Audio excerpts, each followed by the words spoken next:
Facebook. En todo México somos hermanos. Y síguenos en Twitter, @Todo México Somos.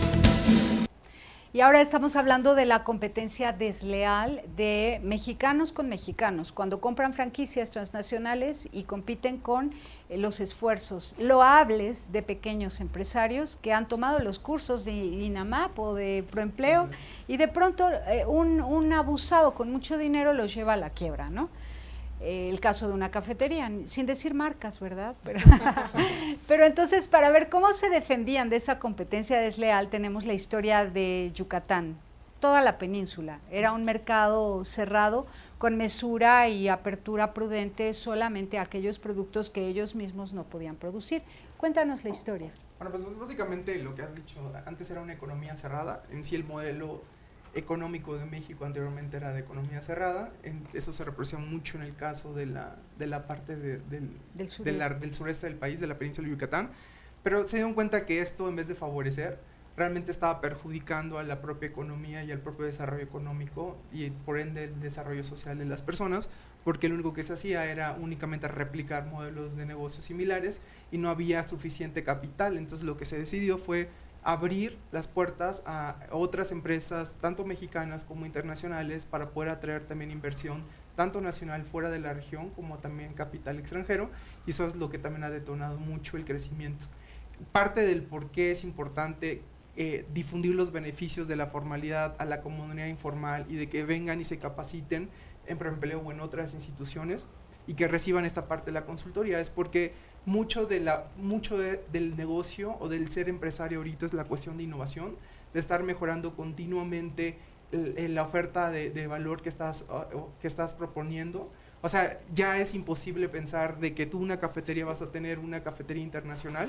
Tú tienes que aprender a cómo vas a mejorar el servicio. A prever qué va a pasar, prever, ¿no? Y mejorar. Por ejemplo, hay gente que tenía una papelería y se le vino otra empresa internacional y lo que hace la gente es, ahora ellos forran las libretas, no solamente venden la libreta, sino también las forran, por ejemplo, ¿no? Empiezan a buscar diferentes maneras. Y también es otra cuestión que hace falta conciencia en el mercado informal.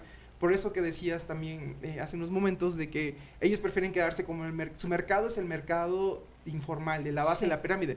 Pero el mercado potencial para muchas empresas grandes es precisamente este mercado de la base, que se le llama de la base de la pirámide, en donde muchas empresas ahorita se están adaptando sus modelos de negocio para poder llegar. Entonces, tarde o temprano, la gente que vive en la informalidad también va a tener competencia directa por parte de esas empresas internacionales o esas grandes empresas, por lo cual les requiere mucho más todavía que se capaciten y que se formalicen para que puedan competir todavía mucho más fuerte. Es decir, que la idea de vender lo mismo pero más barato mediante la formalidad va a ser la nueva competencia de los informales. Sí, muchas empresas grandes están buscando mejorar sus precios para poder llegar a ese mercado, que ahorita está siendo ocupado precisamente por la Ya ves que sí ha servido de algo la informalidad, está obligando a los formales a bajar precios, a ser justos, en pagar bien a sus empleados, sueldos justos, para no generar subempleados, hijos de los empleados mal pagados.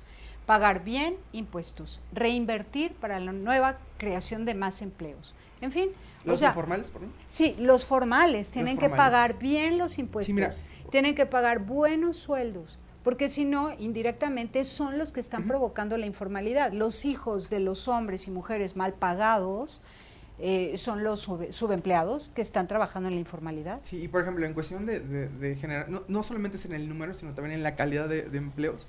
Alguien informal solamente te va a pagar un sueldo entre 1,000 y 2,000 pesos mensuales, cuando alguien que está ya formalmente constituido te puede pagar entre 5,000 y 7,000 pesos. Entonces también la formalidad ayuda un poco a que esta gente pueda genere más riqueza y también mejores. Bueno, ¿qué me dices de las empresas de seguridad privada que le pagan 1,200 pesos a la quincena a sus policías y trabajan 24 horas por 12 horas? Es una injusticia, y así muchas empresas de intendencia, de seguridad, muy mal pagan a los que atienden. No, ¿qué te puedo decir?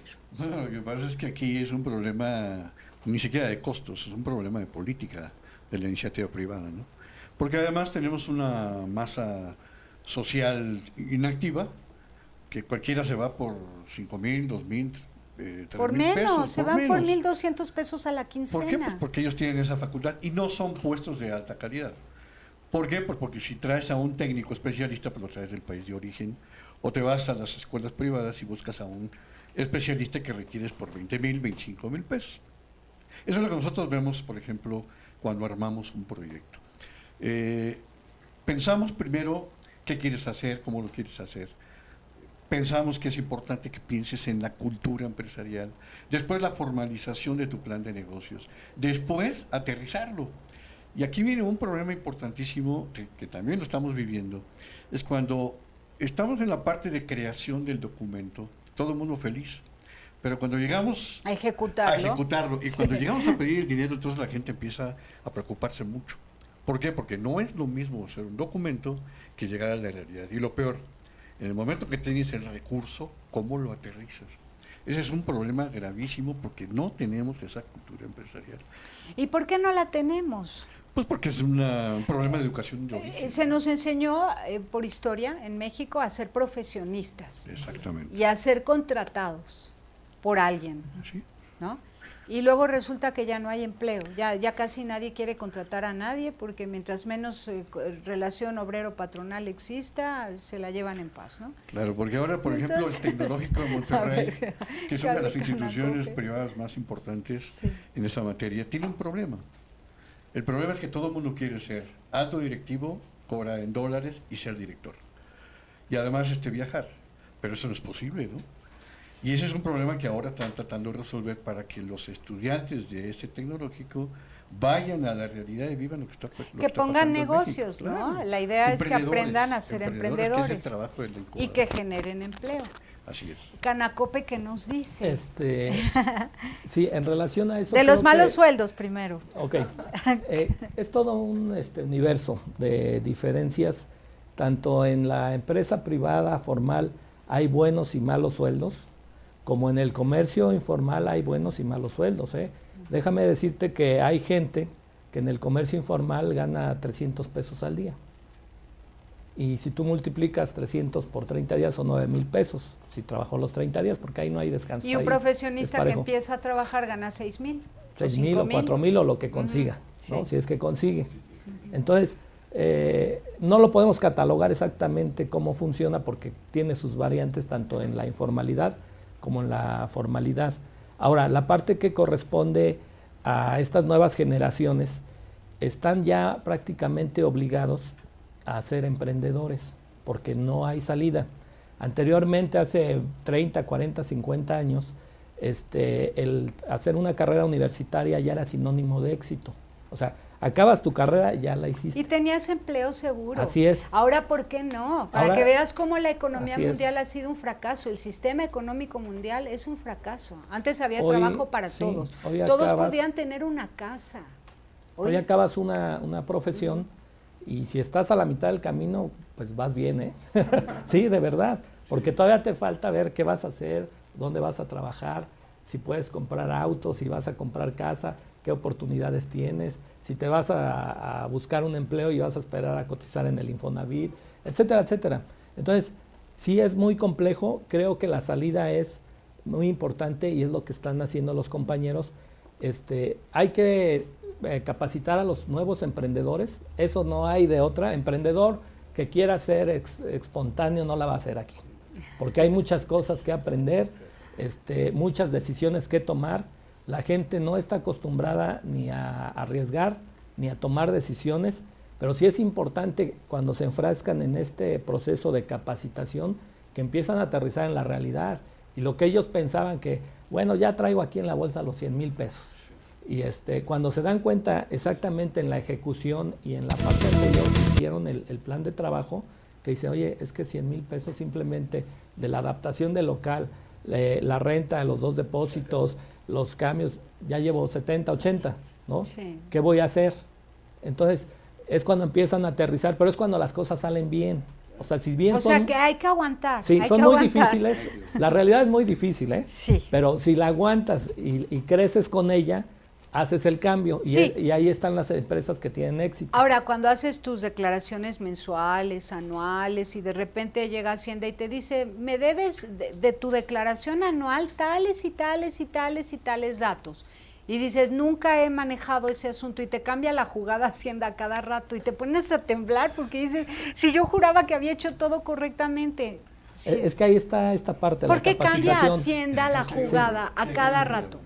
Cambia la jugada en el impuesto del Seguro Social, en el impuesto del ISPT o no sé qué, en lo que tienes que pagarle tú o reportarle cada mes, a cada rato cambia la jugada. Aquí hemos platicado mucho el problema de los impuestos. Hay que ser casi contador para atreverse a tener una empresa. Y entonces todo pareciera indicar que el SAT se empeña cada día en que no paguemos impuestos, porque la gran complejidad de términos lo impide y la gente común y corriente no tiene por qué enterarse de tanto. No, y las mujeres de letras menos. Lamentablemente cobran y no hacen lo que deben hacer, también pegan.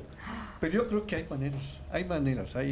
Dime, ¿los cursos de INAMAP enseñan también la relación con Hacienda? Definitivamente nuestro empeño fundamental es decirle a la gente, no hay que temerle a Hacienda, hay que entender a Hacienda. Bueno, es incomprensible, yo hasta ahorita no lo entiendo. Pero es comprensible, es comprensible que una filósofa periodista no entienda las cosas de Hacienda. Bueno, hay que entender los impuestos porque son vitales de todo. Los cursos de proempleo también hablan del tema, ¿verdad? Sí, de la relación con Hacienda. Sí. Mira, realmente no es, mucho de lo que estás diciendo es mucho de lo que la gente piensa, pero realmente Secretaría de Economía ha hecho mucho esfuerzo, sobre todo Secretaría de Hacienda y Crédito Público también, realmente no sé, 10 años, en la última década, en comparación ahora, toma mucho menos tiempo de lo que la gente comúnmente cree para abrir una empresa.